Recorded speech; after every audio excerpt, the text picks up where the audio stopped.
Il Villauria non riesce ancora a trovare la prima vittoria storica nel campionato di Serie B. Al Paladon Bosco di Palermo finisce 2-1 per il Casali del Manco, al secondo successo dopo quello contro il Mirto. Assoluto protagonista della partita il portiere degli ospiti Lorenzo Rota, classe 2004, che ha preso di tutto il primo intervento e su questo destro di un altro 2004, Scalavino. La risposta del Casali arriva con Fiore, che però non c'entra la porta. Di nuovo Rota, prima in ginocchio, di nuovo su Scalavino, poi basso su Badalamenti. La più grossa chance di questa fase vede Bonanno davanti la porta, nessun appoggio facile però.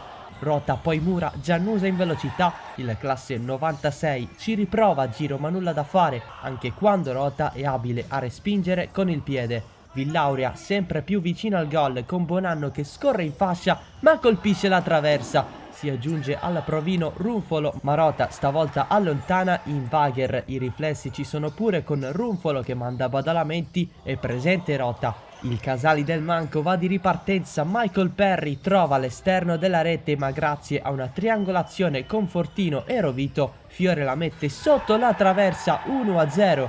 Per la squadra di Fabio Cipolla al 18° del primo tempo. Ecco anche il più esperto Roberto Di Simone che fa volare Rota, poi Giannusa da fuori, Rota va in spaccata questa volta. In finale di frazione contropiede pericoloso del Casali del Manco, Rovito per Scarcello, Scalavino che non è portiere la para con la mano, espulsione e calcio di rigore. Batte Rovito centrale a sconfiggere Di Maria, 2-0. Rota manda alto il tiro di Badalamenti, poi viene aiutato da Rovito e dalla traversa sul tiro di Orlando. Il secondo tempo si apre sulla falsa riga del primo, Giannusa trova Rota ancora per 2 volte, il pallone non vuole proprio entrare. Dall'altro lato Rovito dà quella scossa ai suoi ma non trova la rete, Runfolo invece prova il diagonale, ancora Rota con il piede, Casali più pericoloso rispetto a prima, lancio invitante di Fiore per Rovito che la spinge in scivolata. Sarebbe stato un gol molto bello, ma non si ferma la compilation di parate da parte di Rota, suola dietro di Cassata, calcia di Simone ma è centrale, dopo Cassata va da Badalamenti, Rota allunga le braccia in corner,